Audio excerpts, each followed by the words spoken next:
আপনি কি ডায়াবেটিসে ভুগছেন? চিন্তা করবেন না, আজই শিখে নিন ডায়াবেটিস ডায়েট চার্টে কি কি রাখবেন। ডায়াবেটিস নিয়ন্ত্রণে খাবার বাছাই করা অত্যন্ত গুরুত্বপূর্ণ। প্রতিদিনের খাদ্য তালিকায় রাখুন শাকসবজি, ফলমূল আর পরিমাণ মতো রুটি বা রাইস। সকালের খাবারে খান ওটস বা রুটি, সাথে টাটকা ফল। দুপুরে রাখতে পারেন পরিমাণ মতো বাদামি চালের ভাত বা সেদ্ধ ভাত, সবজি আর লুকার মুরগির মাংস বা মাছ। বিকালে স্ন্যাক্সে খেতে পারেন মুষ্টিমেয় বাদাম অথবা দই।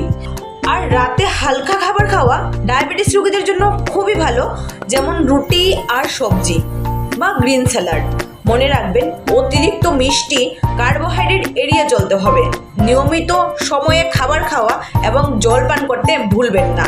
একটি সঠিক ডায়েট চার্ট আপনার জীবন বদলে দিতে পারে। সুস্থ জীবনযাপন করুন, ডায়াবেটিস নিয়ন্ত্রণে রাখুন। আপনার ডায়াবেটিস চার্ট আজই তৈরি করুন। যদি এই ভিডিওটি ভালো লাগে, অবশ্যই সবার সাথে শেয়ার করুন।